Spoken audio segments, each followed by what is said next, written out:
আসসালামু আলাইকুম, সকলে কেমন আছেন? আশা করি ভালো আছেন।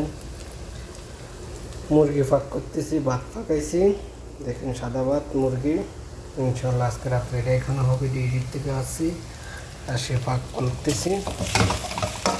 আমি আপনাদের মতো ভালো ফাঁক করতে পারি না, অন্যরকম ফাঁক করি। আমার আম্মু থাকলে আবার জীবিত, আমার আম্মু আমাকে দেখাই দিত ভিডিও কলে, এমনি এমনি করো বাবা, এমনি করো। এখন আমার আম্মু মারা গেছে, প্রায় 18 মাস হয়ে গেছে। এখন আর পাক করি না, মাসের মধ্যে 2 দিন কিংবা 5 দিন পাক করি না, কিংবা 10 দিন হাইস।